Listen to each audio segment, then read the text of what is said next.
I would like to apologise for my son's behaviour.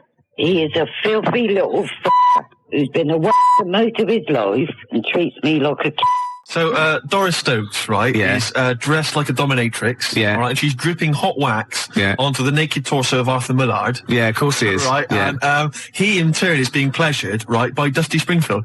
Oh, Dusty Springfield's not dead. What? You twat. Dusty Springfield's not dead. Yes, she is. No, she isn't. She is! Of course she's not! She's dead! Of course she's not dead! Who am I thinking of? I don't know. Dusty Springfield's alive and well. And playing with Arthur Millard. No, she's not dead. Oh, God. Well, excellent. Oh. It was going so well, wasn't it? Oh. I like the bit up until then, though. Yeah. I like the idea of her and Millard. Well, that's all true. In a farm. We can't do that anyway. Still, see, you can't do that on the radio, talking about that sort of thing. I'll tell you what, though, if we're going to pick on a dead person, why pick Doris Stokes? I don't know. The one dead person you don't pick. I know. God. I'll have to convince her she's dead. But even in real life, she'd harness the powers of the dark side, so we don't really want her on our, She liked the dark side. Getting on our That was backs. her favourite. She's getting on our backs. Don't get me started on that. Oh, goodness me, it's just nothing but innuendo and libel. I don't believe it. We're in trouble now. In trouble. Oh, God. You should have picked someone like Scylla, who is dead. Muff Shandy says turn it up. Earplugs are gay. Earplugs are gay. Hear what I say now. Earplugs are gay. Get them out the way now. Feel the need to make them bleed. My brain needs noise to speak. Mother. The new single by Muff Shandy, Earplugs are gay. And the bloke with the gimp mask and the umbrella said, Doris, I'm not doing that. We're leaving it. We're leaving it. Go on, sorry. I was talking to my parents on the phone the other day, and I started swearing, and I've never done this before, and it's a terrible thing, because I've crossed this barrier now, across this line, which previously, for 23 odd years, I'd managed to sort of stay the right side of. Yeah. I'm talking to my mum, and she mentions to me that I'm going to lose a lot of money. I don't want to go into it, but I'm going to lose a lot of money. And she told me how much. It was £5,000 or something. She went, I went, effing now. Obviously, I said the real thing, effing now. She just stopped. She just went, pardon me? And I thought, what have I done? I thought, I can't explain myself, because she didn't know that I knew those words. So I just said, that's a lot of money. That got you out of it. That got me out of it. Yeah. You know what I mean? That crossing that step. Yeah. It's quite a terrible thing. It's like, I look forward to the day when I can bring a girl home and say, look, I do know about sex. And twat. No, you can't. But, when I was a kid and I first went to senior school, I started to learn all these swear words that I didn't know. Of course you can say the word twat.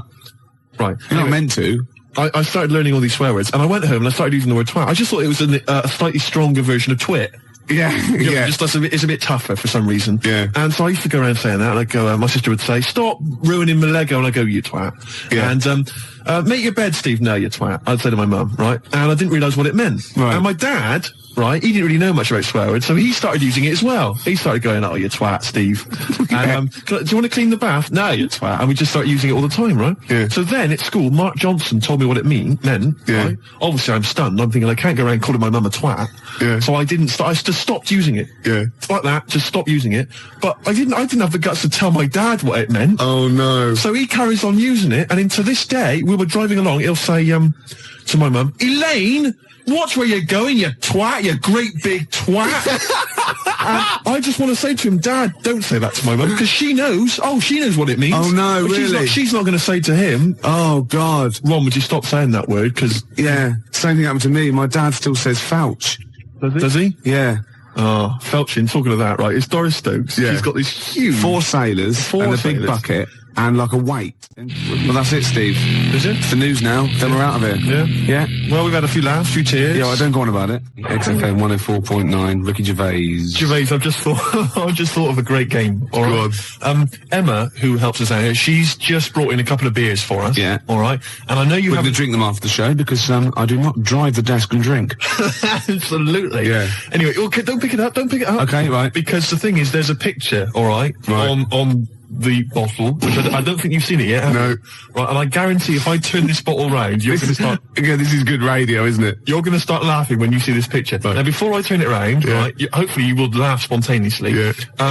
It's a new competition, all right? You can fax us in pictures. You can send pictures in the post, all right? Yeah. Any picture which I can then, during the show, hold up and show to Gervais. If he laughs spontaneously, you'll win a gift. You'll win a prize. That's a great competition, isn't it? And great radio. And great radio. They'll be laughing at the picture at home, won't they? Exactly. They'll be going, no wonder he laughed. Look at that. Well, all right, there's simple things like that which don't work. But the point is... The point is, right... Anyway, you'll still try, okay. Let's test it. He's going to turn this little chubby pint of beer around, whatever it is. Just calm yourself. Okay, all right. Don't want you to... Hurry up, I want to drink it. You ready? Yeah.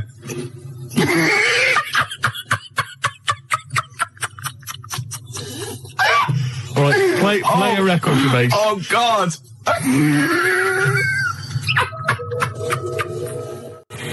Blur and Tracy Jacks from 1965 there. Hey. Cheeky little monkeys. Well, I think we've established ourselves there now, Gervais, as radio gods. As radio gods. Yeah. We've come up with possibly the most enjoyable radio game in the history of all things. Basically, what we want you to do is send in pictures, drawings... Is it as good as this?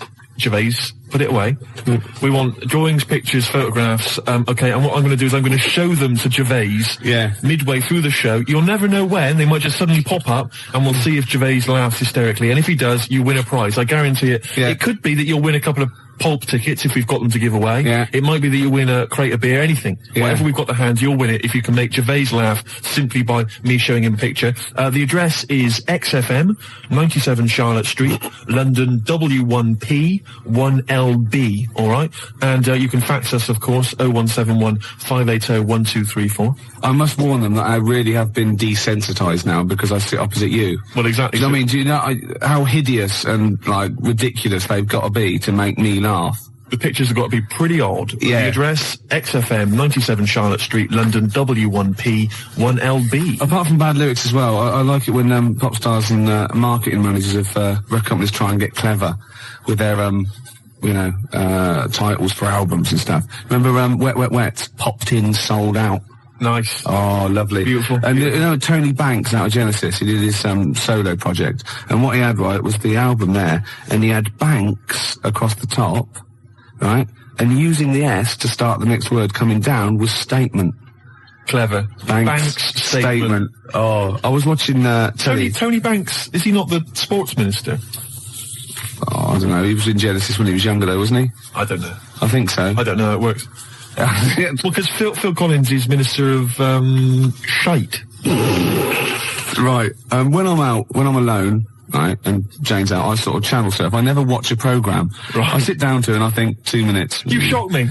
Yeah, yeah. And I just sort of going through and I was going back and forth between the Waltons and, like, the Box.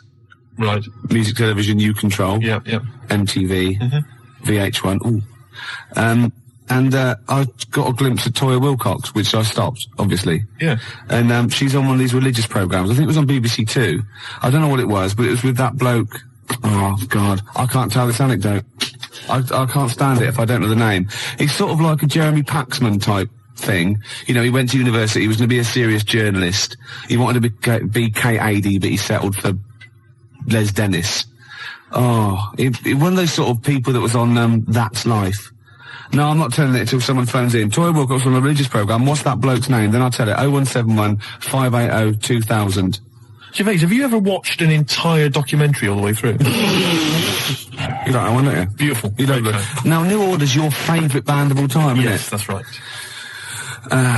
Paul Wright called. It was John Stapleton. Oh, was it? It was one of those, you know what I mean? It was sort of like the Paul Heine, Kieran, what is it, Prendeville. And Chris Sale, all that sort of type of thing, you know what I mean? Right, so, and this was on BBC Two. And it's always one of those, they're those people, you're sitting with people and they go, oh, I went to university with him. I know. And they suddenly realise it's not a proud, you know. I know. Oh, and they just go quiet. It's never impressive, is it? It's never Prince. No, exactly. Or, I don't know, somebody really great and groovy. Yeah. It's never, I don't know, say Rick Astley. And then you start realising that you're around someone's house and they go, and he comes on, you just don't say anything. Yeah. And then someone goes, didn't you go? No. No, I thought I did. It was the other one. It was Chris Sale. Did you go to anybody, school with anybody? Michael Jackson. Did you? Yeah. Incredible. Yeah. Incredible. Yeah. Odd that. You went to school presumably in the States. No. He was in Reading for a lot of his life. Right. Yeah. Was he some kind of exchange program? Yeah. We sent them, Charlie Chaplin, funnily enough. Did you? Yeah. Did you? Took a long time for them to get round it. You know what the Americans are like. You're making this up. Yeah. Anyway, Toya's talking to John Stapleton, and I suddenly realised it's a religious programme straight away, because it was over in the church. Right? And oh, you nothing gets past you, mate. No way. Could be archaeology is us. And so wait a minute, whoa. Yeah, so people, Toya's on some religious programme. It's not worth it. John Stapleton. Yeah. Okay. And I'm just flicked through and I went, hold on, it's Toya. And he goes, it was very spiritual. She went, yes. And I realised she was talking about a wedding. She was going, it was very, very spiritual indeed. And he said, but no hymns. She went, no, we had silence instead. Silence instead. So now we will do silence number 3. It's 4.5 minutes long, so keep your gob shut. Right? And I think, oh, what is she talking about? He went, She went, people are scared of, that was Chris Eubank. Right? She said, people are scared of silence. What are you talking about? And then she said, the thing is, during silence, there's a lot of unconscious thought. What? You thought that you don't know you're thinking? He said, it was 3.5 minutes. I didn't think a thing during that.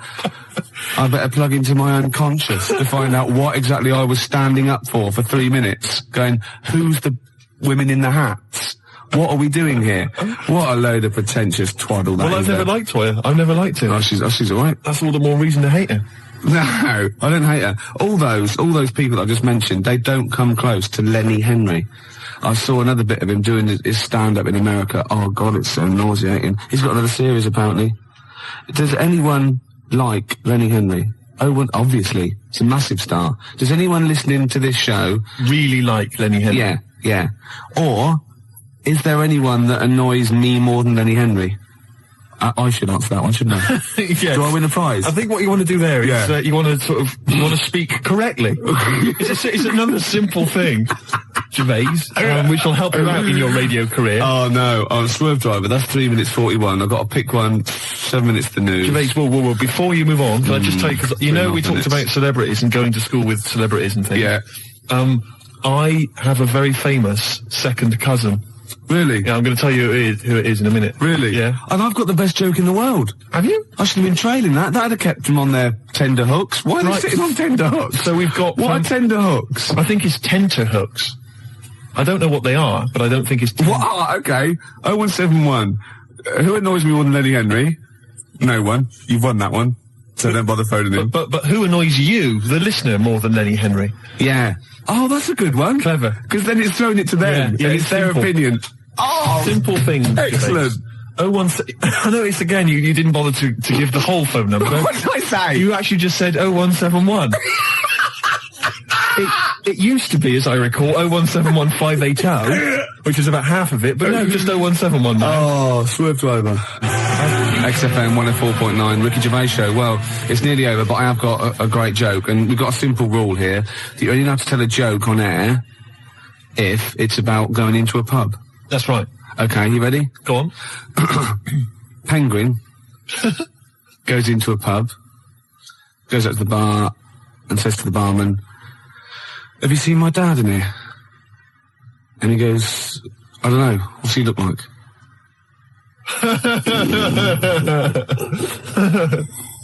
Yeah, no, it's not bad. It's all right. It's all right. I had a similar one about something going into a pub. I think it was a turd and a wig, but I can't remember what the punchline is. If anyone knows, 0171 580 2000. Something about a turd and a wig.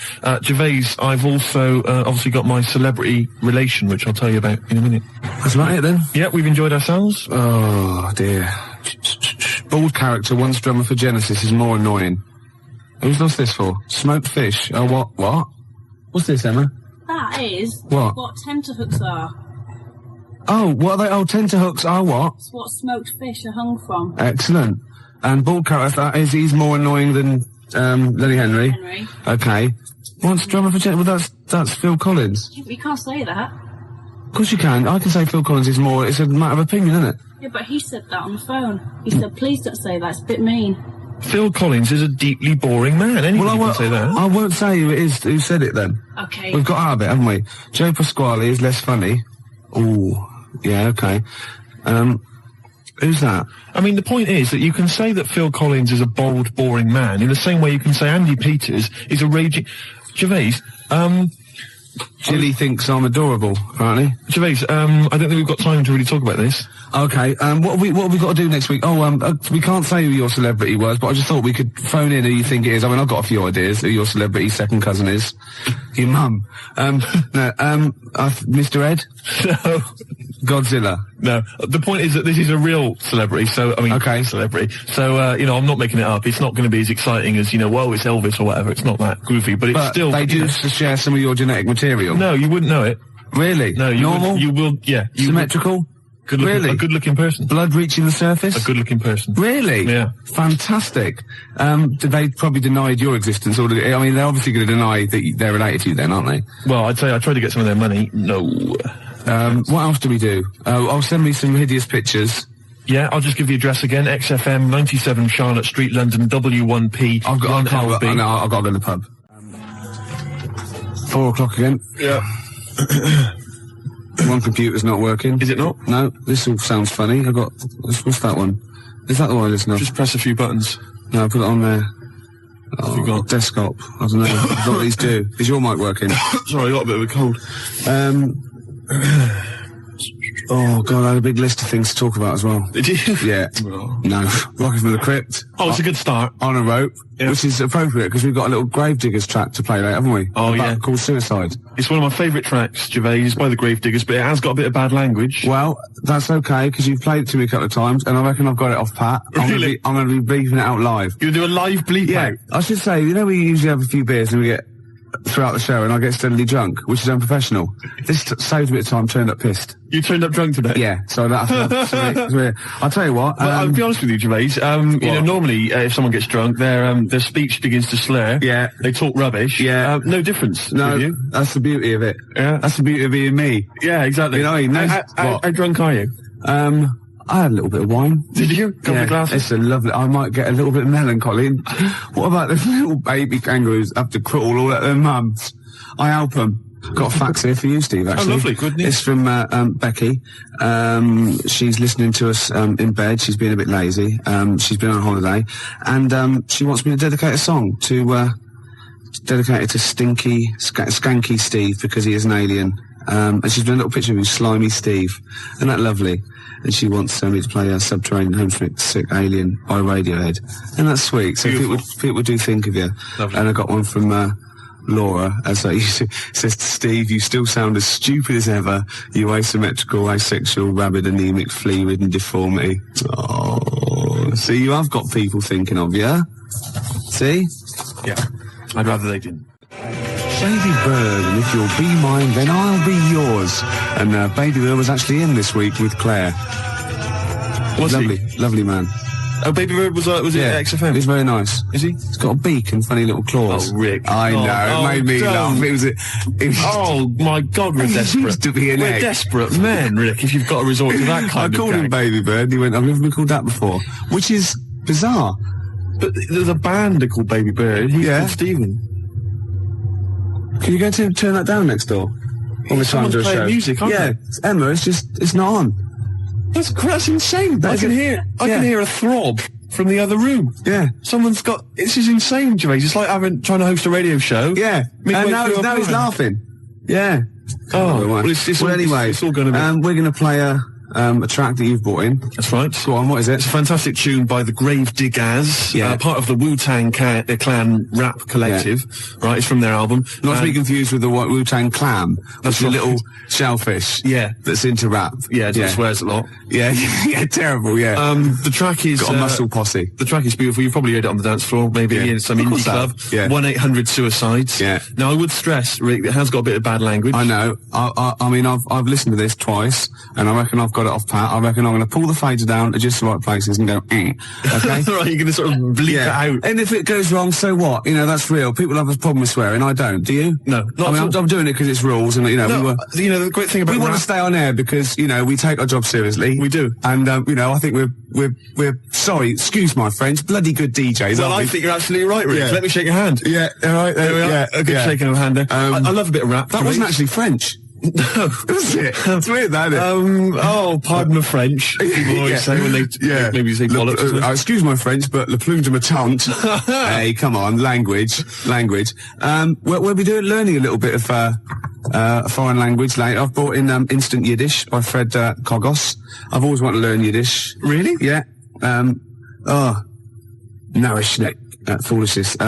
Some glick, some schlimmen, yeah, for better, for worse. So I'll teach you little useless phrases like that, out of the old Instant Yiddish book. But first, what was this? Gravediggers. It's Gravediggers. They're keeping it real, they're keeping it raw, so there is a bit of bad language. Yeah, well, mine's raw. You've been keeping it raw? Yeah, of course I have. Right, I'm gonna have a go at this then. Alright. Right. Don't get nervous. No, don't, shut up. Right, I've got to play this. Shut up then. Don't put me off. I've got to concentrate. Bleep it out live. And I will, yeah, shut up. Alright, is it going? Oi. Okay. Take it calm. Take it calm. Alright. Well done, Rick. No, it's very good. No worries.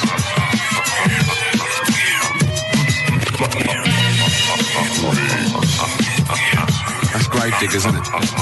What's that called? 1-800-SUICIDE. I'm going to buy it, I think. Can I get the actual mix with me going, Yes, you can. Yeah. And that's for Steve Vox, who's listening in Reading. It's from Lee to him. And Steve is the president of the Geeks, Nerds and Losers Society, the GNL. Lee's the vice president. I got thrown out of that. What embarrassing walking down the street with you. Exactly. Oh, it's a terrible state. Yeah. Gervais, it was Saturday night last night. Yeah. And I didn't get to sleep until 6 in the morning. Ooh. Flatmates having a party. Yeah. Not invited? No. Next time though. Well, maybe. I don't know. I don't know why I hang around with them. Well, at least I look after you. People say to me, is Steve really as ugly as you say? I go, he's worse. Do you know what I mean? But that's no, do you know what I mean though? You're doing me a favour. Well, of course I am. You're protecting me. Of course I am. I'd say one day, right, it's just one of me at the moment, but one day there'll be a whole squadron. It'll be like Planet of the Apes. Oh my God, and you don't actually need anyone else to sort of like breed, do you? Exactly. We can just reproduce as we are. It'll be like Planet of the Apes, right? There'll be sort of a Charlton Heston figure. Come over squids. It'll crash land. Get your damn dirty tentacle off me. It'll crash land. Yeah, exactly. And there'll just be loads of me crawling around, all identical, chasing him on horseback. And they see like Bristol Temple meet, and they go, "Oh my God, they blew it up!" Yeah, he's back in Bristol with all your. Oh no, incredible. It's a charlatans, and then there must be an organisation of volunteers or something who, if it's like touch and go, if it's really serious, if you're like clinically depressed about it and you really can't get a woman, they don't want just people turning up who can get girls and saying, oh, I fancy, But in your case, they'll speak to you, they'll see you, and I think, there must be some sort of national health thing or private where you can actually sleep with, I don't know, a voluntary worker. You know what I mean, though? Well, yeah, there's people that... Yeah, I know, but there's people that, I don't know, volunteer for geriatric duty, and they're exploding all over the place. They're covered in the stuff, right? There's people that work on leper colonies, right, for nothing. There must be someone who will sleep with you out of sympathy. You don't want that. Of course you don't. You don't want that, do you? Well, let's not be hasty, Rick. These people, especially if they need some sort of free publicity, get a bit of, sort of press and media attention. Yeah. I ought to sort of help to publicise their campaign, really. There's probably an organisation that they go off to like, strange climes and go on to like leper islands and that, and they work with them. Or they can sleep with you. Now, that's got to do the lepers some good, doesn't it? Yeah. You know what I mean? Wouldn't that be terrible if that was the option, right? And suddenly volunteers to leper colonies doubled. Was like going to Torremolinos. Yeah. Let me on the bus. Sorry, there's no room on the bus, but you're at the back there. Yeah. Going, well, then here we go. Here I am then. Yeah. I'm sorry. I signed up for the lepers. Yeah. Licking their wounds. Well, sorry, but Geriatric duty. yeah, Without scraping it out. Oh dear. Oh, you know, I heard a song in the week, right? I've heard it before. It's by Ween, and it goes, "Push your little daisies and make them come up." And I don't know what it's called. 0171 580 2000. I don't know where to look. Push the little daisies and make them come up. It's like that. It is. It's rubbish. I've been going around singing There's that. no song with that lyric. It's like that. It goes, "Push the little daisies Shut up! and make them Shut come up! up." Shut up! Yeah. Shut up! That's what my friends have been saying for the last 4 days. God, you're really irritating me today. Like, people will go and go, "If you'll be mine," but not too annoying. But, after about 10 times you go, "Oh, can you sing something else?" But when you've heard, "Push your little daisies and make them come Shut up up," you now. can get really annoyed. Yes, it really can, can't it? Shut up. Okay, Wanna Die is You and Me song. Push your little Shut up. I wasn't exaggerating, was I? Well, it's a good tune, though. Yeah, let's leave it.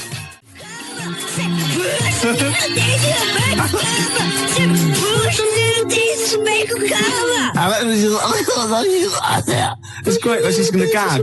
I love that one. It's great, actually. Maybe we should play it again. Well, maybe later on. I'm not that mad about it. I like that. She's not quite as irritating As me. No, Generally. who is? We were talking earlier about how hideous you, how you look, and you can't get a woman because you're quite nasty as well.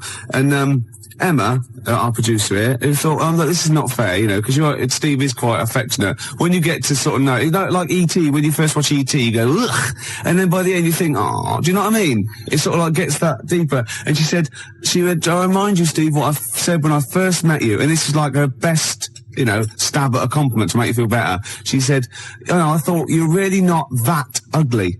So the assumption is I am ugly, Yeah. just not as bad as it's made out. And that's like, you know what I mean? Yeah. And she's like, no, don't be silly. You're really good. You're really not that ugly.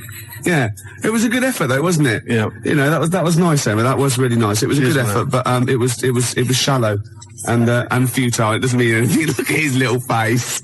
Oh, Look at that fax over there. Check that fax out, right? To Ricky, Steve's skin problem closed up was actually, What they've got- silicon what carbide they've- particles. Someone sent in a fax, right, and they've got these sort of hideous kind of mutated cells, or whatever, and they've put on the fax to Rick, Steve's skin problem closed Yeah. up. You've never said I've got a skin problem. No, I haven't. You haven't got They're a skin just problem. assuming now. It's almost translucent, his skin. It's very pale. It's like, you know, like those newborn fish when you can see all the hearts, can't you? All the hearts.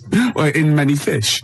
They've got one each. Lots of fish, lots of hearts. Gervais, shut up. You're irritating me now, and you're abusive, and you're just winding me up. Oh, No, I'm a little bit offended by I it. know. You should be. But what about this charity thing? There must be one. 0171 580 2000. Oh, that would be That'd be great. fantastic. And it'd be like £1 fix. You'd write on the little form. Yeah, what about, yeah. And they could get friends and relatives to sponsor you. Would that be per stroke or per shag? I think it's for the whole thing, Yeah. the whole event. Yeah. It'll be a big event. You know those guys, I think it was a hoax, but they were going to televise the first moment they lost their virginity. So they were going to broadcast it down the internet. all Yeah. right? And they were going to have sex on the internet live, and everyone was going to applaud and watch and pay for it. Maybe I could organise that as well, make a bit of money out Yeah, of but it. think of the technology by then, though. Be incredible. They would just be able to think it, won't they, and like see you losing your virginity. And they all have big swollen heads. You might be good looking in like the year 2090. You never know, because it's all well, isn't it? You know, in Bristol, you're a good looking fella, aren't you, in I'm Bristol? a good-looking guy. yeah. Oh, this is Bell and Sebastian, the boy with the Arab strap. This is for Jim Hobbs. Who said, who said, can we hear more about Jezuk? And I better tell people now, we've had a lot of factors about Jezuk. Jezuk is spelled J-E-Z-O-C. I made it up. That's how it's spelled. Okay? All right, Gervais, you'll tell us a bit more about Jezuk, will you? Oh yeah, I've got a whole new storyline. Before you carry on, 0171 580 2000, I've got some sponsorship forms like already printed up. So just send, give me a call, I can post one to you. I will sleep with Steve, or I will go on and work on a leper Connolly, Billy, Oh, shut up, play a record. Scottish bloke with a beard with his legs falling you off. drunken sot. Gets quieter and quieter, doesn't it? A couple of phone calls. Rob phoned and said, slap Steve for saying 0181 instead of 0171. See, it's the single most important thing. The number is 0171 580 2000. That's why you don't hear me mucking that up. Do you know what I mean? I apologise. Pump Ricky with more wine and challenge him to quack over the Out of Nowhere League. So what? I don't know. I've start that sentence again. What, that was a sentence? No, shut up. I had something to say then. You are drunk. Oh, yeah. I can smell it shut on your up. breath. Shut up! I can smell it on your breath, for shut up. God's sake. Don't wind me up, man. Yeah, I've got this new storyline for Jezuk. I want help with it. What it is, right? I think it starts off with this villain, right? Jezuk brings him in, right? And he's murdered maybe a little kid, or or someone's husband. The woman's there and she's terrible. Well, you would be. Yeah. Right? Jezuk's in there and he goes, don't worry.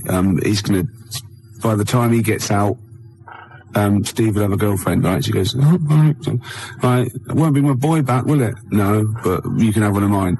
I've got loads or something, right? Anyway, he goes to the court, right? And he's only tampered with the jury and he's a nasty piece of work. Oh, not the murderer. Yeah. He walks free and he sort of like winks at Jezuk on the way out. Do you think Jezuk's gonna let it lie? Jezuk's not going to let that villain, what, has he got a piece of evidence? Well, no, he goes after him, shoots him anyway. Because, it's just redundant. It turns out the bloke didn't actually do it. But, as Jezuk says, better, kill innocent people than let one, guilty person go free. That's Jezuk's philosophy. Yeah. And shoot first, ask questions later. You don't want to be stitched up. He's got a reputation. And then he gets off with a woman, and they have another kid, and it's all right. Yeah, I'll stop you there. Why? Jezuk just killed an innocent man. He's your superhero. He's your heroic, hardboiled cop. He just killed an innocent man. I'm a little bit disappointed. Oh, so he's got to be perfect, has he? Well, I'm just a little bit disappointed. Well, no, he can't be perfect. He's got things to do. We know he's got problems. He drinks too much. He kills innocent people. You go out there every day. See how you survive. Yeah. Do you know what I mean? Yeah. Yeah. We got Mama Said Knock You Out lined up. It's one of our joint little favourites. We like this one and we like some other songs, don't we? Yeah. 'Cause we're like mates. I got a little plot. Yeah. Right? It's Jezuk, right? And he retires. He just gets out of the whole thing.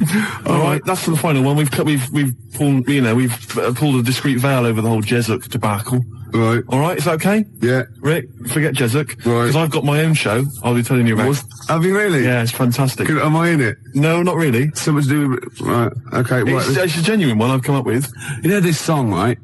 Mama Said Knock You Out. I like to, shadow box that. I've been working out today on the big bag, did a bit of boxing, because I'm in training. I challenged Canfield to a fight when I was pissed.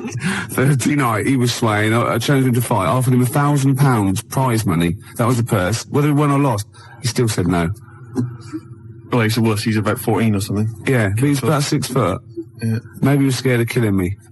Yeah. Jezuk is not scared of that. Jezuk's gone. He's out of it. Okay. There might be a comeback special one day, but thank God he's gone. Let's work on it. Well, that's my challenge to Canfield. You know what I mean? Said knock you out. Yeah, I'm putting it out. I'm putting it out over the airs. Yeah, you're keeping it real. Death Row, Puffy and all that, and Tupac, that's like me and Canfield. Oh, that's a fantastic idea. I'm saying, come and get it, Canfield. I'm saying, I'm here, you know what I mean? That East Coast, West Coast rivalry we can recreate amongst DJs. Yeah. Steve Lamack, outside now, have you seen him? He's a weedy little dweeb. Yeah? Oh, fantastic. You can't actually say that, because, he's a nice guy, and... well, maybe so. Yeah, so you're going to fight Lamack, I'm going to fight Canfield. That'd be brilliant. Let's keep it within XFM. Crowley. Yeah. Remember he had a fight once at school, and his defence, lucky he had a hymn book on him, and he hit the bloke in the nose with the hymn book. So you don't mess with Crowley, because he's probably carrying, Bibles, hymn books. He's loaded, he's got some kind of religious paraphernalia with old parchment papers. Yeah, crucifixes. Paper cuts are the worst. Oh, nasty. Oh, imagine that, a little bit of papyrus across the eyelid. Oh, you don't want to mess with Crowley. No, I'm saying Canfield, come and get it, you know what I mean? He hangs out with his Deftones and all that lot, right? Yeah. You know what I mean? Should we just ask out? Who should we threaten out? Who else can we threaten out? Well, let's not go too mad. Well, what about Henry Rollins? Wow, I made a mistake. I don't. I made an error there. There are a lot of people I could have chosen. Jarvis, for instance. I've gone straight to... A lot of people come before Henry Rollins, don't they? I was a fool. Some British heavyweight boxers, for example. Yeah. I'd rather fight than Henry Rollins. Before we carry on, because I'm going to tell you about my TV idea in a minute, Rick, because this is an idea I've been working on, and it's serious. It's like, Jezuk's got a certain strength, a certain quality. Yeah. And I think you'll like this as well. But before we do that, I've been sent a picture a picture's been faxed through. Oh, excellent. And it's a little challenge, as ever. Right. It's make Ricky laugh. If you laugh at the picture I've got here, Rick, then Martin in Crouch End, he wins. Well, I thought we could give him... I like it already, Martin in Crouch End. I thought maybe we could give him the Baby Bird album. Why? Why do you mean it's mine? You haven't got one, so you go on in, yeah. Well, I'll give that to him. But anyway, here's a picture. See what you think.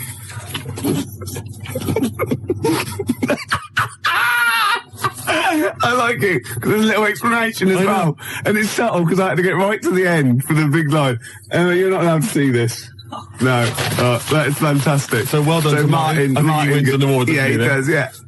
Yeah, okay. So if you want to win something tasty, give us a call or fax us through a picture. 0171 580 1234. Your pictures, please. Make Ricky laugh. You know your idea of this new show, which I haven't heard yet, right? But we should start getting together all the other stuff, or we're going to get ripped off. I sounded just like Albert Tatlock then, in the early 80s. Oh, we should go.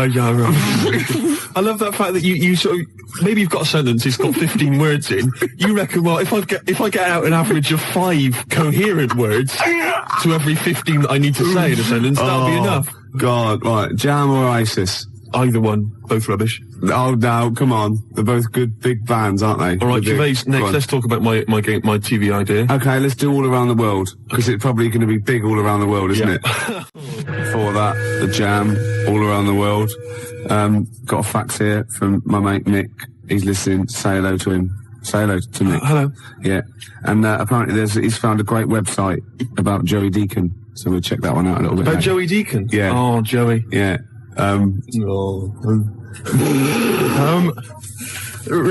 We've had loads of ideas, haven't we, in the past? Yeah. And actually, I was wondering whether we should put out the phone number 0171 580 2000. The reason being that you might perhaps want us to perhaps relate an old anecdote that you once heard on the show that you'd love to hear again. We could recreate the golden years. We could recreate some of the classic moments from the Ricky Gervais Show. Yeah. And also, of course, we've had tens of thousands of ideas for products, for services, for TV shows especially, and board games, all kinds of stuff. I mean, we've come up with one recently, haven't we, that catch on. Sleep with me or play with lepers. That's right. I mean, that is a good service, isn't it? It's an interesting show, that. I imagine that's at Channel 4. Yeah, definitely.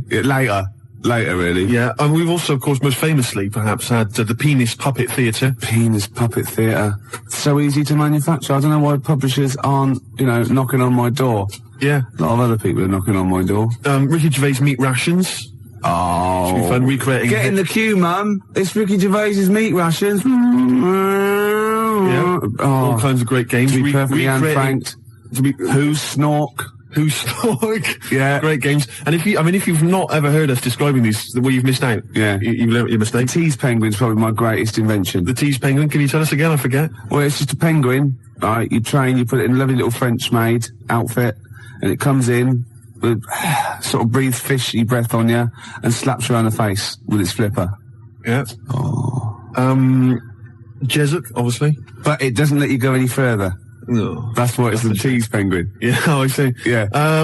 Extra Family Fortunes. Oh, I can see that on telly myself. Yeah, it's incredible. I don't know where you got the idea from. They just come into my head sometimes. Do they? Yeah. But anyway, here's my new idea, Gervais. Oh, come on. It's a great show. It's an exciting show, right? Right, go on. It's the future. Oh, yeah. All right. Crime has got so bad in the future, that it's terrible, that there's not enough hours in the day, right, for all the cases to be tried in court. Right. Because there's just not enough time. It's a bit like, Judge Dredd sort of thing. Yeah. So what happens is, right, there's a night court.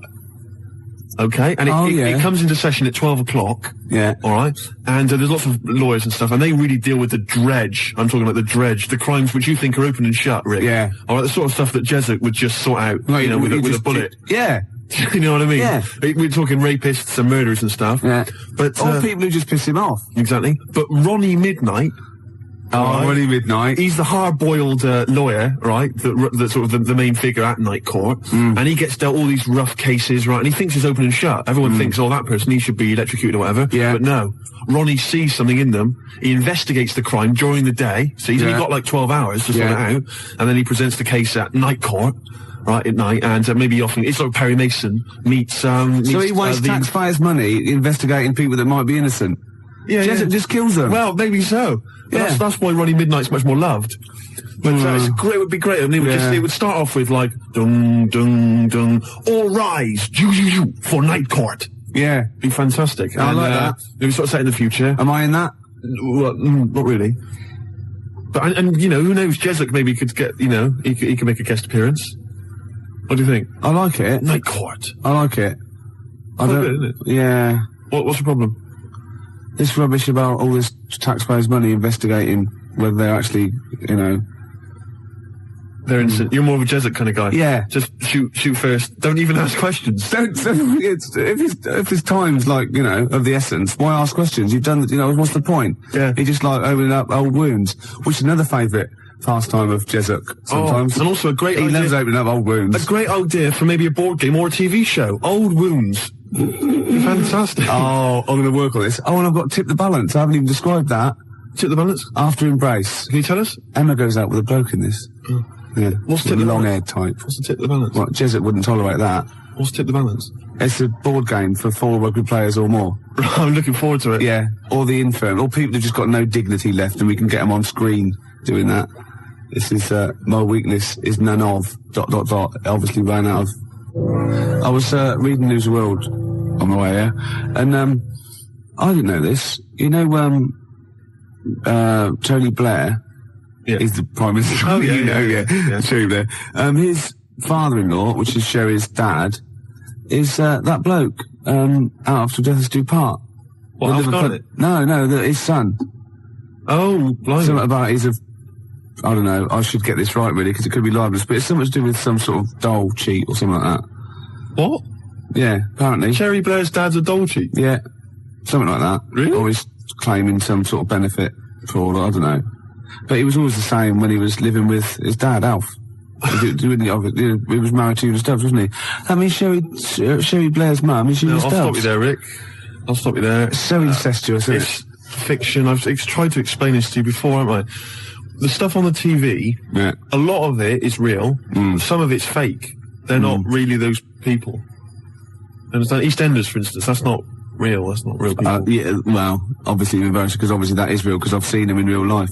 They were at Phoenix, got them playing football, so that is real. No, that was the actor. That was the actors. Phil Mitchell was there, and Ricky Butcher. That was the actors. We have been through this before. Because I went through this the same day that I explained to you that only in the cat world can you piss on an object. I got a new stereo that way. They just get out of the shop, but it was too late. I got a new stereo, and it doesn't. It sort of it shorts out because I actually weed in one of the back of the speakers. Did you? Yeah, but it's mine. I've got to get that. Kings of Leon, California Waiting on XFM 104.9. Do you know what, Steve? We get emails and, you know, we got our posters up around this show and people enjoy it. But I don't think we get the credit we deserve for picking the music. It's true. Because we're totally unplaylisted, and I don't know if people know about this, that mine and Steve's sort of first passion before comedy is probably music. We're really, we love playing each other sort of records and that. And maybe when we come back, we should do a show where there is no pressure to, you know, like Carl doesn't press the buttons forward, pre-record it, where we just swap each other's sort of ideas for music. It'd be like the Ricky Gervais compilation tape. Well, sort of like, we're not talking John Peel, where we try and find obscure Belgian jungle and do demos. You know, everything from, you know, Kings of Leon, Lou Reed, you know, maybe a bit of 80s stuff that people have forgotten about. Beautiful songs. So what do you think? I'd love to do that, Rick. I mean, genuinely, there's nothing more exciting to me than introducing to someone a song which they then go on and they love and they listen. Maybe they buy the album. But that's something to think about, maybe for later. Yeah. Well, it's like you say, the pressure to kind of come up with some, you know, high caliber chat between each record. It takes a toll. But you know? yeah, and that's you know, it's a passion of ours, and we'd love to. But now it's Rockbusters. Bad Time from the Jayhawks on XFM 104.9. Steve Merchant, Ricky Gervais, Karl. We're having a good time. We are indeed. All right, Carl, what you got lined up for us now? Right, well, you've got a choice. Nearly Dead. You can have a bit of educating. Yeah, let's have educating. Come on. Educating Ricky. Can we just clarify what this is? I think a lot of new listeners perhaps aren't familiar with this. It's when Carl looks on the internet and finds a weird story about, you know, the double knob fun, and tells me about it. And it's usually not true. Okay. If it is true, I know it already. Go on then, Carl. They're not really weird stuff. It's just stuff that's gone on. That's interested me. That's all it's about, and I educate about it. I should just confirm that we've had a number of emails that say the baby born without a knob and then having one transplanted from a baby that luckily enough had 2 knobs is apparently true. Right, listen. So, I don't question that you could be born with a deformity and get someone's, fingers, knobs, what I'm saying is, it didn't happen with the doctor goes, I'll leave with it. I don't believe it. That baby's got 2 knobs. Exactly. What a coincidence. I bet that little bit of information isn't in there, is it? Sure. That he went out the door, I'm going to get a coffee, came back, bloody hell, hold on, look, here's an extra knob, I found an extra knob. We can put that knob on there. Perfect. Travis, writing to reach you on XFM 104.9, all right? Couple of emails here trying to respond to our requests for nursery rhyme related information. Oh, go on. Nikki Williams says that she was at infant school and she had a nursery rhyme book, and in the book, and this may just be the illustrations, but apparently the 10 in the bed in there were small baby monkeys, which you'll be loving, Carl. But again, I suspect that might just be the illustration that accompanied I remember I had a book of nursery rhymes when I was little, and my brother, he was older than me, and I was about 5, so he was about 16, and I remember him and his mate just absolutely cracking up because it said up Jack got and home did trot as fast as he could caper. He went to bed and bandaged his knob, N-O-B, with vinegar and brown paper. I've since found out that knob is like the old English for head, but I didn't know why they were laughing. Of course. They were just cracking up. This was, whenever one of my mates' brothers came around, he said, where's your nursery rhyme book? And he'd read it to him. Yeah. And it was just the funniest thing in the world. The brown paper and vinegar was a popular method, because didn't Jack and Jill use that? They used something similar. No, that was Jack and Jill. That was Jack and Jill. Yeah, that's Jack when he broke his crown, which obviously, that means his head as well, doesn't it? Yeah. So he's fractured his skull on a sort of like an outcrop of rock. Yeah. And then... is that still used, the brown paper and vinegar? I don't think it is. I don't know, maybe in Manchester they're still using that, I'm not sure. Yeah. Tracy and John Burton say that they reckon a Humpty Dumpty was actually a cannon that used to sit on the walls of the castle in Colchester where they live. That makes sense. Yeah, that would make a lot more sense. on a wall. I had a great fall, the King's One couldn't put them together in. So it had I broke the cannon, or it meant it exploded. Maybe the cannon fell apart. Because people used to get blown up by cannons just doing it wrong, didn't they? Sure. Which is hoist by your own petard. Right. Where that comes from. Right. Coming back and blowing up in your face. So that makes slightly more sense, because you would want to send for the King's Men then. Yeah, and the horses. I think the horses just came along anyway. That was quicker. Sure. The quick King's Men, it took them about 3 minutes, with the horses there in about a minute. So, but I mean, if it blew up, there's nothing I could do. Yeah. So we got to the bottom of that. See, the educational, Carl. See, this is real education. You know what I mean? It's got a bit heavy though, doesn't it? What, Humpty Dumpty? Yeah, it has got a little bit heavy. Let's dumb it down a little bit. What do you want to do? Mary, quite contrary? We're doing Rockbusters in a bit. Hang on a minute. What? Before you even get to Rockbusters, oh, man alive, there are loads more verses to Old Mother Hubbard. Are there? I'm going to digest these while we play the ads, and I'll see if there's any salient information I can give you afterwards. Brilliant. Excellent. Moving on, what's the next one? Would she be able to breastfeed? Yeah, and she'd be able to do it standing up while he was on the floor. Talking to nipples. Hey, come on. There's a lovely juicy pair over there. Okay, I think this is the last show. People should actually phone in and speak to Carl and try and convince him. Forget that. Yeah, what's the number, Steve? Forget that. We haven't got time. Yeah, he hates to answer it. We'll do it during the record. Leave it. Phone in if you want to speak to Carl, if you know the number. Call in, try and convince Carl to kiss a little nipple. Don't want to. Rick, I should just point out that I feel... Don't answer back! Come on, I think Carl has offered nothing there. I think those educating Rickies were appalling. And the only thing that would redeem the show is if he kissed the nipples. Kiss a nipple. Phone in if you want to speak to Carl. If you know the number, call in and try and persuade Carl while this record is on. We'll answer the phone, Phones are still going mad. Answer one. Just put with someone there. Kings of Leon, California waiting. He was rude. He's so rude to people. They phone up and they say, "Oh, kiss his nipple." And he goes, "Yeah, all right." And he hangs up on them. Answer the phone. To say to put them on air. Answer the phone and be nice to whoever it is. Be nice to them at least. Putting people on the air. Hello, Carl. Yeah, speak to Carl. Why don't you speak about that human monkey that was on the other day? Old news, man. How long have you been listening? Listen, can we forget the monkeys? What do you think of his nipples? All right, then just kiss his nipple then for... I'm not going to kiss his nipple. I'd do it for 500 quid, easy. Would you? Yeah. But why? Why do you want me to do it anyway? What are you getting out of that? Oh, come on, mate. 500 quid. It's worth it. Yeah, but... He's got the money. You probably get more out of him if you want. It's not about the money, really. Think of Suzanne. Suzanne, you come home 500 quid and go, there you go. Just I kissed his nipple, 250 quid each. She gives me more. It's not. It's not happening. Right, it's not happening. Did you just cut him off then? Well, there's another fella there. Who's that? My name's Linda. Right. All right, Linda, you all right? What would make your day, Linda? If Carl actually gave it a lick, not just a kiss. Forget it.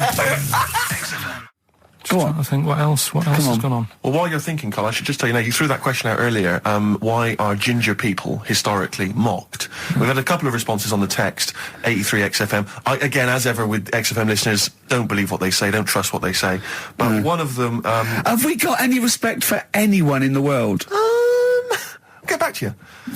Pete in Tooting, now, again, I think this is nonsense. He claims that the reason ginger people are disliked is because Judas was ginger. From the Bible. I don't know where he's come up with this idea. No, I've heard that. But I mean, are there a great many people from, the Middle East who are ginger? Well, that's probably why he stood out. Sure. And he was probably fed up, and he thought, I'll get him back. Yeah. Maybe... Unless he had his hair dyed ginger when he was on the witness protection scheme. What did which he presumably do? he had to go into after it all came out in the book. What did he do? What did he do? He stitched him up, didn't he, to the Romans, didn't he, Judas? Did he do it for 40 pieces of silver or something? I'm not big on the Bible, but apparently... Incidentally, if you'd like us to stitch up any kind of Messiahs for 40 pieces of silver, just get in touch, 83XFM. We're willing to do that for you as well. But that's one explanation. There's another one here, which is, again, I don't believe this for a moment. It says, ginger people get a lot of stick because in Elizabethan times, people with ginger hair were told that their mother had slept with the devil. And that was why their hair was ginger. So there's two options. Maybe if you've got some more, you can any more spurious thoughts, then get in touch. The Pogues, Rainy Night in Soho. I hope there isn't a rainy night in Soho tonight, Rick. I'm sure you're one of those who agrees with me. So we just had an email here from a guy called James Lee. He says, hi, just writing a bit of info on the scientists in Antarctica. I'm a scientist who's just come back from one of the Antarctic bases called Halley, or Haley. There are 15 people staying there over the Antarctic winter. The scientists are looking mainly at the atmosphere, things like the ozone hole and meteorology. Right. I think there are 6 scientists staying over the winter, as well as a doctor, electrician, mechanic and a carpenter and so on. And so he's saying they do listen, they have the internet, so they maybe could listen to the show on the internet. And if you get the chance, say hi to Francis and the rest of the winter is for me. Sure, no problem. Yeah, thanks, James. But yeah, there they are. That's what they're doing. That's what they're up to. But why are they asking you for a message though? When I mean, have these people got families and that, or are they convicts or? No, what do you mean? Of course they probably do get messages from their family. Well, why are you doing one for one? Is that...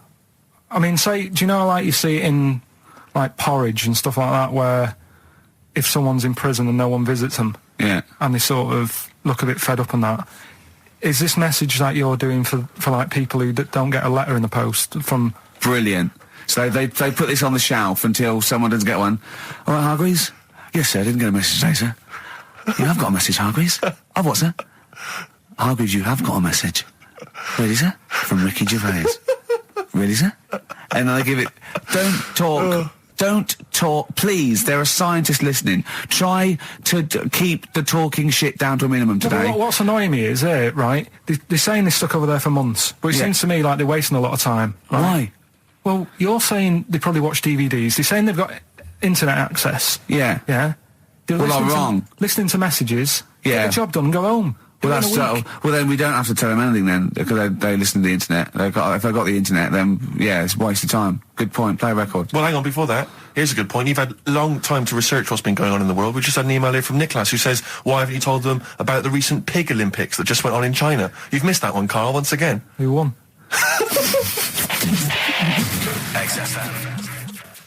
Anthony and the Johnsons. Isn't that beautiful? Interesting. Hope There's Someone on XFM 104.9.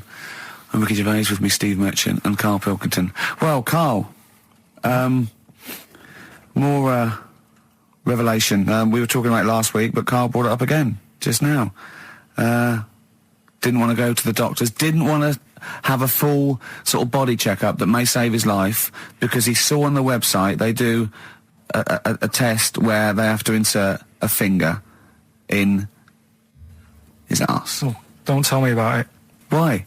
Don't put it on the website. Just put, we look at your heart. Yeah. We'll check your blood pressure out. Yeah. And then they could just do it quickly. Could just sort of say, right. How do they do it quickly? No, but what I'm saying is, it's worse, isn't it? Going in there, knowing that, I mean, they've got it on the website.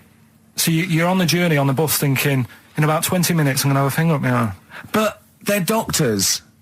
Yeah, but just They're not doing it for a laugh. They're not filming it with a two-way screen. They're not putting on boxing gloves so it hurts more. They're up. Oh, it's prostate's all right. Out again. Out again. I'm just saying, in the day, the sort of. Do you think they're in the pub going, here he comes? It's Pilkington. I had my finger up his arse today. Do they allow ladies to do that? Do they allow female doctors to do it? Of course they do. They're doctors. No, that's worse. You're sounding like him. No, I'm just interested because, you know, do they allow female doctors to do the finger up the arse thing? Well, of course they do. They're doctors. Forget the female and male. They are doctors. Right, do you know any female doctors to do that? But what I mean is, isn't it a bit like if you're being searched at an airport, you know, and you're a woman, they send in a woman person to search you. They don't send in a bloke to do it. Is that the same thing? Yeah, they probably trust someone who's gone through 6 years medical college not to be taking the piss as opposed to a fat security guard who couldn't get anything else. Do you know what I mean? You're talking about there's doctors all the time coming out in the papers, or they gave them this so they could look at their boobs or whatever, or, you know, it's all you're always hearing stuff about dodgy doctors. But what I'm saying is, the reason why they do that at security, because there's lots of security people, and they can, you know, for your own, you know, for the, you know, your own modesty, there's a female one to search females and a male one to search males, and that's fine. But there's not like 4 or 5 GPs to choose from, and you go in there and you go, is it your arse and testicles? Do you want a bloke or you know? But what about you what accept if they've it. got long fingernails? They don't have long fingers. What do you think this female GP looks like? She's sitting behind the desk like Cruella de Vil with cleavage and long red false nails, going, "Hello, love, bend over. This may hurt a little bit." There's gloves and Vaseline. I don't believe there's 2 of you now in the room, Carl. They're doctors. They have to. What would you rather do than put the hand down your throat and round your alimentary canal to feel your ass? It's a quicker way in. You seem to know a lot about these doctors who stick fingers up people's asses. You're a very well-informed gentleman about this sort of thing. Well, say if they did find something. Yeah. Would you then have to get, like, a second opinion, so someone else's finger? Well, no. They test it to see if there's anything suspicious. That it's usually a swollen prostate, which can be anything. So they, you know, they catch it early, and that's it. They feel up there. But if you want a second opinion, then the same doctor will just stick a thumb up and have a feel around then. Yeah. So it always works in the same way. Yeah. Well, if there's a doctor who can, I don't know, put me at ease. I mean, surely there's another way around it. I don't believe that. I mean, what is this? 60 million people or something in the world, isn't they? 60 billion or something? Well, 6 billion, something? Yes, you got it. Right. You hit it. Well done. That's good work. Right, so yeah, there's 6 billion, did I say? Yeah, what's 6 billion then? Loads, isn't it? Yeah, but... So if you want a doctor to phone up to assure you that the finger at the bum thing's not painful and that it's necessary, and Just that that it's it's not just someone necessary, trying to really. get Just that it's not an easy way round. All right, what's the phone number here? It's, changed, haven't they? Oh, You're the producer! Hang on, here it is. 0871 222 1049, and I think you select option 1. It tells you anyway what to do. Please, if you're a GP, or you've, you know, even if you've completed medical, I mean, we want a qualified doctor, really. Anything else is not good enough for Karl Pilkington. We'd love to talk. You can ask him all the other questions, because, you know, Karl, as I said last week, he doesn't feel his own testicles because he doesn't like the feel. Yeah. So, you know, I'd like a doctor to explain to him how necessary that is. And this is truthful as well. I've got very slight pain around the genital area at the moment, and I think it might be some kind of groin strain, but I'm a little bit anxious, not entirely sure Yeah, what it is. you've been with me twice when I've gone along to get them checked. Yeah. And I go, oh, what's that? Yeah. It's terrible. I mean, but, you know, it's usually... I think you're in a pretty low risk, aren't you? I'd hope so. You're coming out of the 20s. I think testicular sort of... I shouldn't be doing this. I'm not qualified. No. All they said was to me sort of like his 20s and 50s. We're in... Mine sort of felt like they dropped a bit the other week when I was on holiday. I don't know if that's like when you're relaxing or I was wearing shorts a lot. How far? If it's 2 foot, it's too far. I was having problems walking.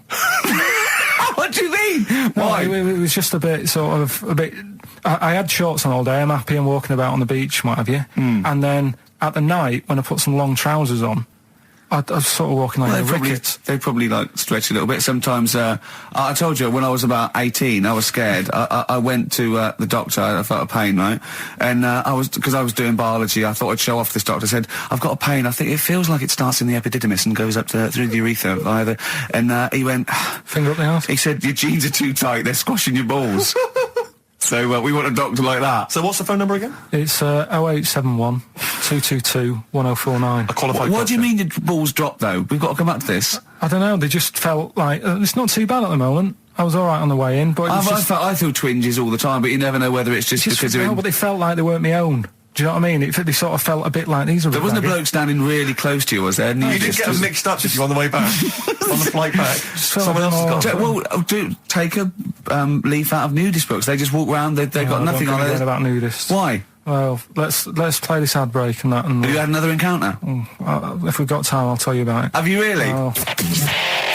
XFM. Right, we've got who's that on the line? It's Rob. Rob, and are you a doctor? I'm a final year medical student. I'll be a doctor in 2 months, touch wood. That's close enough, isn't it? Yeah. Excellent. So, where do you study? Do you want to give more details, or do you want to remain anonymous as you're calling in to I study at Barts Hospital. All right, great. So, why do GPs sometimes put their finger up a man's anus? To see what's there. You know, if you've got hemorrhoids, if you've got an enlarged prostate, you know, it's either that or they stick up a big tube and have a look up with a light. What? And it's easier to do that. Now, are you dumbing this down for us, or are you going to fail your medical exams by saying stick up a big tube with a light? I'm dumbing it down. Okay, come on then. We're all intelligent people here, and Carl. So you tell us what's that called? It's called a sigmoidoscope. Right. Nice. That was a clever test, wasn't it, Rick? 12 inch long. Yeah. 12 inch long tube they can put up there. So, Carl, would you prefer that or a finger? Well, so do they sort of do the finger first, and then, I mean, at what point do they say, hang on, we need a light here? I mean... It's normally if there's something wrong. But, so if I go then, say if I go to this Wellman clinic, right, and they go, yeah, the art's good and that, yeah, finger, there you go, and then they go, hang on, I'm going to go and get me light and tube. I could start worrying then because they've sort of found something. And they're not likely to go straight in with the tube. They'll probably send you off some tests first. But Carl, there's nothing. But you go to these places to put your mind at rest and to know where you are with your health. I mean, it's not that you go along. That's what most people worry about. They think that because I'll go along and they'll find something. Well, one, that's illogical. It doesn't heighten the fact they'll find something because you go along. And two, if they do find something, it's a good job you went along. I mean, I'm a hypocrite because I don't go to the doctor, but I've had that done. You should be concerned if when they shine the little light in your ear, it comes out the other side of your ear. No, the other ear comes right out the other side. That's when you should be worried. But Rob, right, you said then, if they find something, they send me off for some tests. Why can't I just have the test without that and cut out the middleman? Do you know what I mean? Because you're wasting lots of money. There's hundreds of tests they could do, and they could do every test, and they could all come back with nothing, or they could do the finger up there and send you for the 3 tests you need to find out what's wrong with you.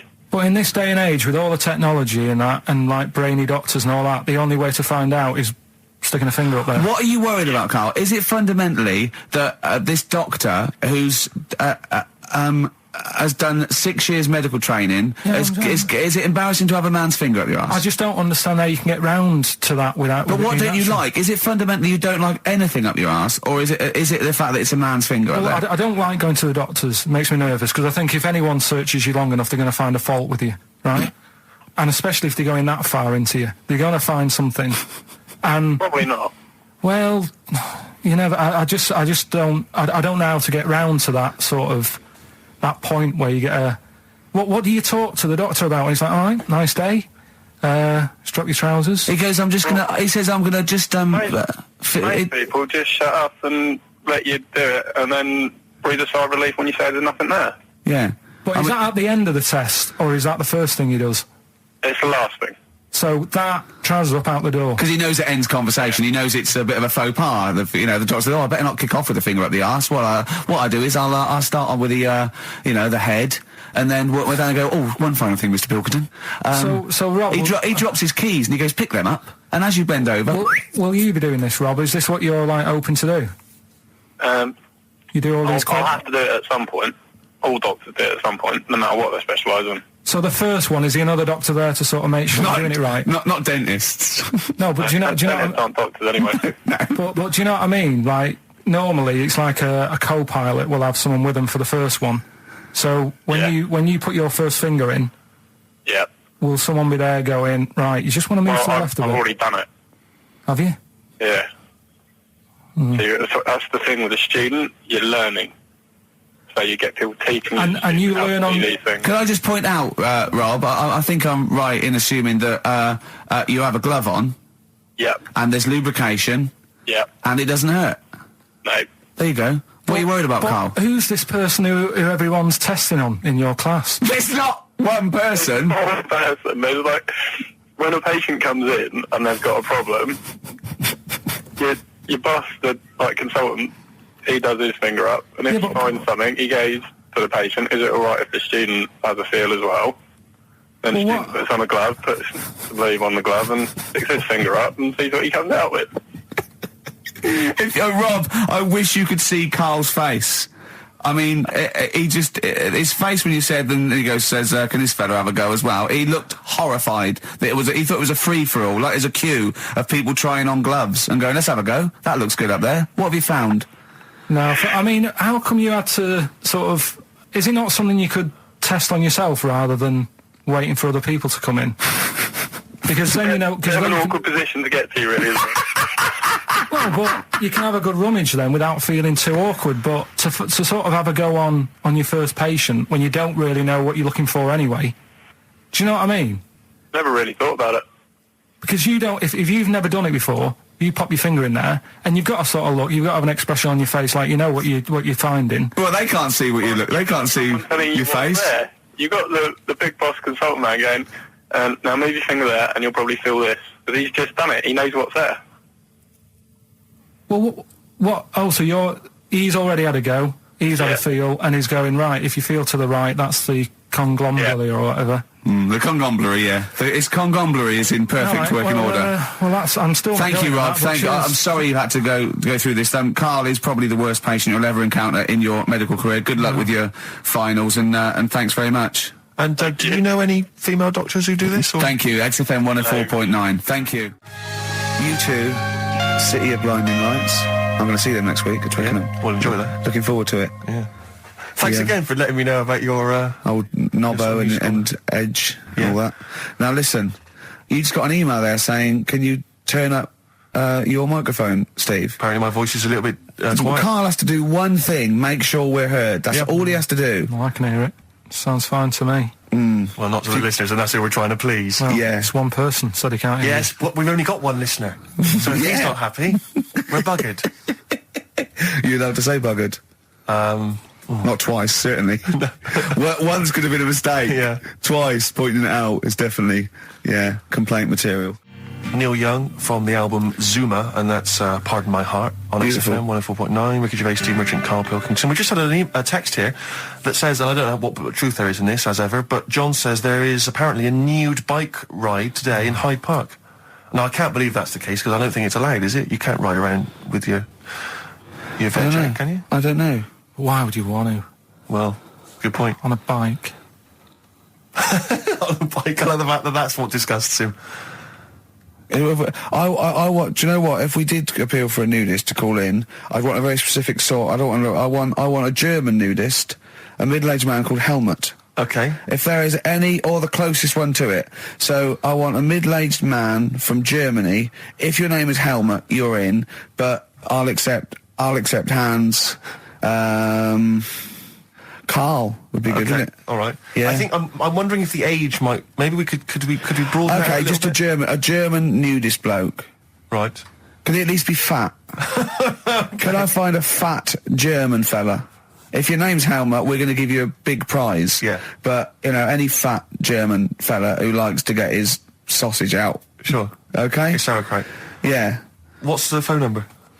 0871 222 1049. It'd be good just to get an email or a text with a contact on it, and then I can just call them up in the week. Sure. And 83936 is the text number. I don't know what our audience demographic pans out like, Rick, but I'm suspecting that's probably a fairly small fraction of our listenership. I know, but you know, there must be German someone out there, if you know a fat German who likes to get his tackle out of phones going. Straight away. Just answer it, Carl. Just answer it. Just potluck. It could be anything. Well, just see what it is. To be fair, it could be a nutter. But just say hello. Just tell your turn. It's not straight away. He'll stay there, won't he? He'll stay there. Well, answer it. Answer it. Leave it. Answer it. Oh, you see this? It's gone. It's gone. There you go. He bottled it. So, just as well. Well, you took too long to answer it. Lloyd Cole, Impossible Girl, on XFM 104.9. Wow. Rick, I'm just reading an email we've had, and it is indeed true. Scores of naked cyclists will be wheeling around London today in a mass protest against oil dependency. The World Naked Bike Ride will see the arresting sight of up to 200 daring riders bearing all in their cycle past some of the capital's most famous landmarks. Have they got to wear an helmet? Are they against wearing an helmet? Well, I think they're trying to make a statement, I would imagine. I don't know. Well, they don't have to wear a helmet. It's not law to wear a helmet on a bike, is it? It's for your own safety. It's sensible. You're right, yeah. Well, it's also sensible to just pop some pants on. Pop some pants on. Are you going to be popping down there and cheering them on? I'm not going anywhere near it. What are they going against? What's the problem that's going on? Oil dependency. I think, generally we're consuming too much oil, aren't we, in the world, and it's going to run out one day, and we've not got any alternatives. Talking of campaigns and things and that, did you see Sir Bob on Jonathan Ross last night? Sir Bob Geldof. Yeah. Are you going to walk to Edinburgh or sail to France, Carl? What do you think of all this? The G8? I think it's good that, he's doing some stuff for the world and what have you, but probably won't bother. No. Having a walk. What do you make of all this campaigning? He's dedicated his life to this now, hasn't he? Yeah. I mean, it's interesting. I was watching him last night, and I respect the man. I mean, he used to work here, didn't he? Did some shows and that. Mm-hmm. It's good. It's all right that he can do it, but... I assume that's not why you respect him. I assume you respect him because he's trying to save a nation, as opposed to used to work in XFM for a while. Yeah, I know, but I'm just saying it's good that he's given up a lot of his time to, try and save the world and that, but, there's a bit of me that's kind of like, is he wasting his time a bit? Right, what do you mean wasting his time? Well, he tried it before and... No, wait. What he's trying to say is that the G8 are I think the 7 most rich, wealthy nations in the world, and Russia, and they get together and they can wipe out the third world debt. I.e. they owe us billions and billions of pounds. They can't afford to pay it back. So he's going to say, let's wipe the slate clean and pledge, I think, a lot more aid and stuff to them, isn't it? Mm-hmm. So what do you think of that? But won't they just do it again? Right, what's you thinking? No, I knew I had a little diamond in the rough here. I mean, obviously, I admit I brought this up because I really wanted to know what Carl thought of it. Sure. Yeah, I had ulterior motives. It wasn't just for awareness, for the very worthy cause. It was because I know. Look at him looking at me. Look at him. He looks at me like a cat. Honestly, it's like there's nothing behind those eyes. Right? What do you mean? They're just going to run up the debt again, you think? Well, what I mean is, right, when I was a kid, right, and I wanted to go to the arcade, I'd borrow £1 off my mum, right, and she'd say, don't come back asking for more and what have you. But I'd have a go on a pinball machine or whatever, game on a fruity, and then go back, and she'd go, can I have some more money? And she goes, I gave you £1 before. And I go, I know, but I'm on holiday. And she goes, there you go then. And then I go off and do the same thing. I didn't go, no, I wasted the last one, I'm going to pop this in the bank. Right. So you think that's what's going to happen with... That's a nice metaphor. So what do you think happening there? As the Africans are blowing it down the arcade. Instead of putting it towards a fishing rod, they're blowing it down the arcade. I'm trying to win a watch. Look, I've got 100 goals. I think this thing is dodgy. Yeah. I'm trying to win a fluffy toy. Bob's saying you're never going to get the Snoopy. You're never going to get the Snoopy. It's always going to fall out of the little claw. It's rigged. The claw is not strong enough. Yeah. Do not waste it. No, Midge. Midge, you have to write a song. Write another song, mate. They've blown it down the arcade. Brilliant. So that's your genuine logic, is it? Well, I just don't know. If they put me in charge of it, I don't know what I'd do. I just think it's a. Could I just say that will never happen? No. Could I just say to London, and anyone listening on Sleep Saturday, easy. yeah, don't worry, Karl is not going to be put in charge of G8. It's not going to be him, Blair, Chirac. That would be a joy if it were. That would be amazing. Well, I've got another food-related item here. Now, Karl, I got a little email via my agent sent from someone here. Okay, so sent from someone at XFM, okay, and I won't say it was, she just said, I thought this might be good for Ricky to use on Saturday, and obviously what happened is Suzanne has sent you an email in the week, it was Wednesday, and you've returned it, but I think you've returned it to the wrong email address. You returned it to someone here who, of course, immediately forwarded it to my agent for ridicule on the show. Don't panic, it's nothing that bad, okay? It's an email from Suzanne talking about your tea that night. Was Suzanne out on Wednesday night? Was the an England game or something? Yeah. So you were alone. You were home alone, were you, Wednesday night? Yeah. Did you enjoy your meal? Was it a quiche? Go on. Right. From Suzanne to Karl. Take the quiche and put it on the baking tray. Cook for 30 minutes on 190. Take lettuce and put on plate. Take 3 tomatoes, wash and chop into quarters. Place on lettuce. Take an avocado, chop in half. Remove the stone. Peel skin and slice. Place on salad. Put salt and pepper on and a dribble of olive and balsamic vinegar dressing. Right? In brackets, small bottle behind the cafetiere. Right, in case he's reaching for bleach. Yeah. That's it. She had to put everything else away. Right? Then sprinkle a smidge of parmesan on top. Remove quiche from oven, cut into quarters and put on plate. Eat. Oh, wow. Does she have to do that every single time she's out? No, it's just that I'm not that good at cooking, right?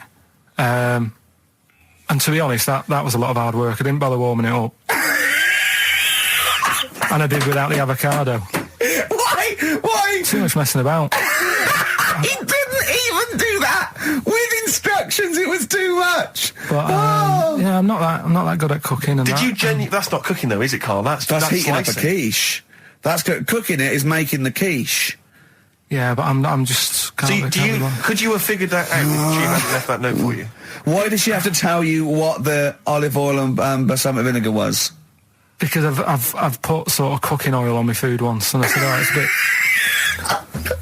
It's ever since, right? Years ago. I'm gonna die. Years ago. I'm leaving Mr. McGill at home. It was ever since I put sausages in the toaster that. What do you mean? I nearly set the flat on fire. Because do you know, like when you're grilling food in a pan and all that? Yeah. Sort of sausages spit and it goes everywhere, doesn't it? And it makes everywhere greasy. In the toaster. So I thought, well, just want to warm them up. Yeah. Bung them in the toaster. Yeah. What happened? And she sort of caught. Well, they got stuck and it got caught on fire. I imagine. She came in just as I was sort of plunging it, and might have came in from work. Said, "What are you doing? I said, I'm in sausages." Well, the oven isn't on. I know they're in here. What? You turn it off? Panicking and that. But I've never been into it. I've never been into cooking and that at school and stuff. I didn't bother doing it. Oh, every time Suzanne comes home, she must think, please be the house still there. Yeah. Please not let me hear a fire engine as I come round this corner. Oh, God. She comes and goes, oh, God, thank God. I bet she's always happy to see you when she gets home and you haven't burned the place down or introduced some howler monkeys or something. Unbelievable. What I find extraordinary is there are people who are in sort of care in the community who don't need instructions on how to prepare food. Oh, they do. They can do it. Yeah, you show them once. Yeah, they do. Whatever you do, don't put sausages in the toaster, Johnny. Do you know what I mean? Yeah, and they've learnt it. They don't put sausages in the toaster. Yeah. What did they put their fingers in? But, yeah. Landed Ben Folds on XFM 104.9. We've had an email, Rick, from Simon Whittaker. He says, he's throwing the question to Karl. Have you seen the video for that Ben Folds song where there's apparently a monkey working the sound desk and shifting the piano? Yeah, you want to check that out?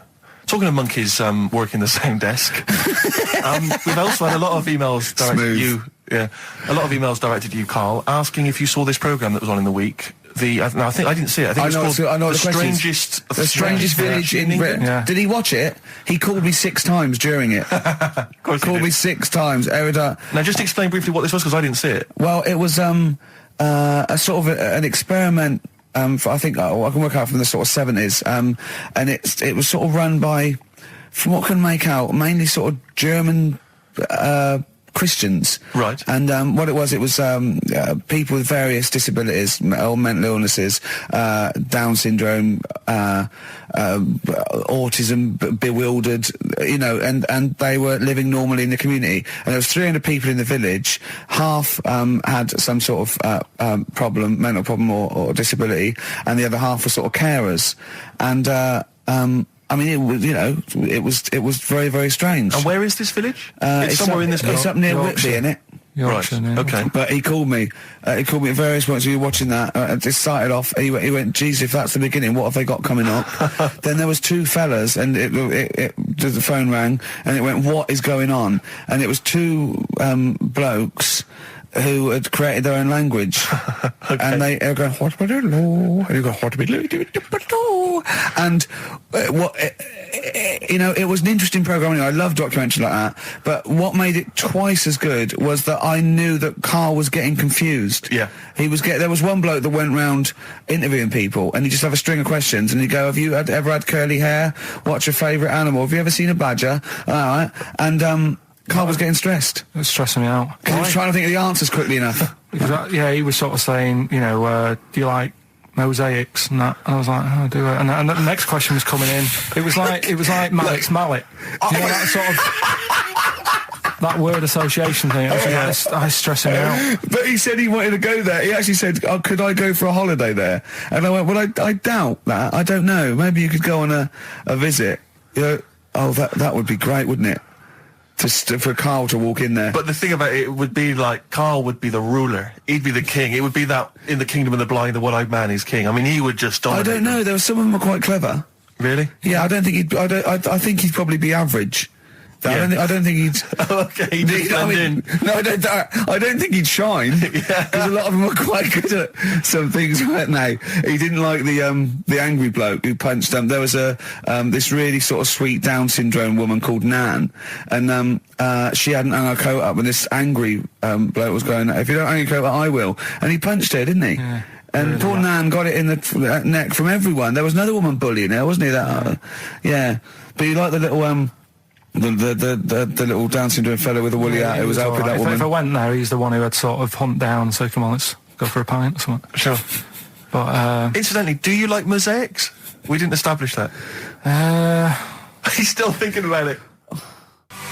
David Bowie, Watch That Man on XFM 104.9. Now, coming up, Steve, and listeners, so, I'm talking to them mainly. I'm not really, I'm talking to you and Karl, really. Yeah. But coming up, an old feature, Knob News. Oh, Knob News, the welcome return of Knob News. Yeah, and Monkey News is still there, isn't it? Yeah. Just briefly, you don't think you really gave that competition justice, did you, not handing out the email? No, let's just quickly whiz through the questions again. Yeah. John's texted in, by the way. He says, "I never get any of the Rockbusters clues. Is this a good or a bad thing?" Definitely a good thing. Definitely a good thing. Definitely a good thing. Yeah. Yeah. Did you have to have that thing done where they say, what side do you wear your member? What side you dress? They don't say what side you wear your member. That would hardly be a euphemism, would it? So they say what side you dress, sir. It means what side your little poke, your little John Thomas leans, doesn't it, on rest, usually to the left, isn't it?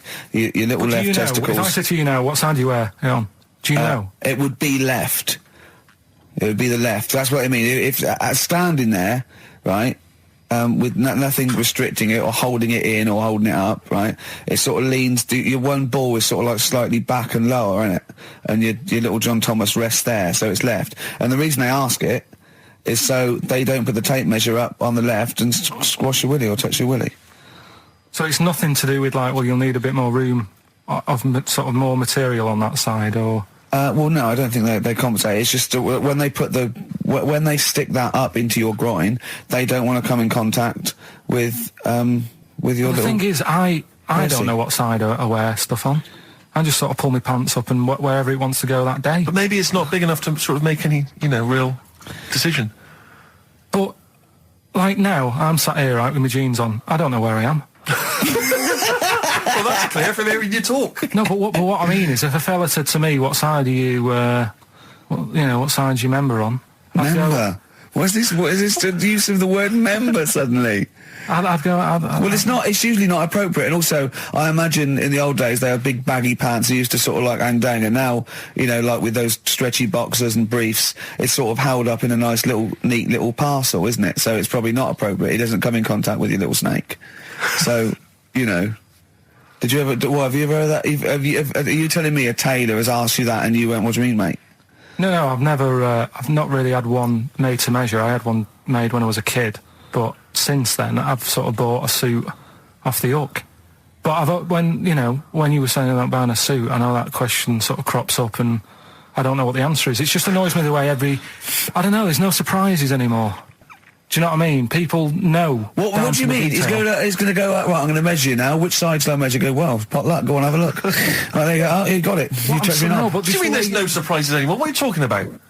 Everything you say is a surprise. Everything you say, every opinion you have is a surprise to me. What I mean is, why aren't people just happy just to go, well, depends, doesn't it? I'll just pull the pants up wherever it wants to go. I'm happy. What do you mean? Why is this such a big issue?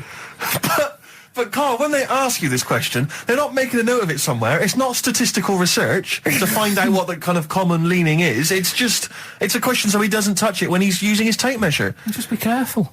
But he is being careful by asking the question. But what's wrong with him touching it anyway? If he's, I mean, it's only like a slight... Fair enough. But if he just sort of, knocks it a little bit, you can just go... Do that again? To me, it's the same as the prostate thing. It's just happening all over again. But a doctor doesn't go, oh, what side's your arse on, sir? Trying to avoid the arse. He wants to go, he knows where your arse is and he's aiming for it and he wants to get it up there. He's aiming for it for a good cause. This little fella's going, well, I've got to measure his leg. I don't want to touch the knob. I'll just ask him, sir, do you mind telling me where your cock is so I can avoid it? It's a big difference. But like I'm saying to you, I'd have to have a look first to let him know. I don't know where it is now. I don't know. It could be the left, could be the right. Are you telling me you don't know where your knob is without looking? Well, what do you mean without looking? How could... Well, you're saying it as if like... Should we have a guess? Well, have a look and tell us where it is. What are you wearing? What sort of pants are you wearing? I've got my jeans on. But you got pants on underneath them? Yeah. What are they? Briefs or boxer shorts? Boxer shorts. Boxer shorts. Well, it's probably free, but the jeans are probably strict in it. I think it's probably either in the middle, dressed in, or just slightly to the left. Have a look. We'll tell the listeners after the break where's Carl's knob. It's a good competition. Oh, brilliant! We've got to send this to the Sony Awards people. XFM. Run, Snow Patrol on XFM. Well, big question. Where was Carl's knob? That's what people have been hanging on for. Yeah. Where was it? Well, I can't believe people have been texting in. Hey, what, guessing where it is? People saying, is it in the middle? Is it in the left? It cost them 10p. Cost them 10p to find out. Just wait, I'm going to give out the answer. You don't win anything, right? Like, strike it lucky. Right? Bottom or middle? Right. It was to the left. Oh! Yeah. I went with the right. That's annoying. See, I thought it would be to the left. If not, maybe if it was all scrunched up, sitting down on your lap, right, it might just pop up to the middle. Just pop out, like, Well, next week we'll be finding out where yours is. Where's Ricky's bollocks? Landed, Mr. Ben Folds. We've landed on XFM 104.9. Ricky Gervais, Steve Merchant, and little Karl Pilkington, and his magical little manky round baldy head. He was described as a wacky mank in one of the papers this week. Really? Brilliant. Well, remember we were talking about it last week about he came round to my house and I popped out my Mr. Johnson, showed him to take a little look at. And his two that made daughters. The papers. That made the papers. Wow. What paper? It wasn't front page of the Times. It must have been like the Daily Star or something.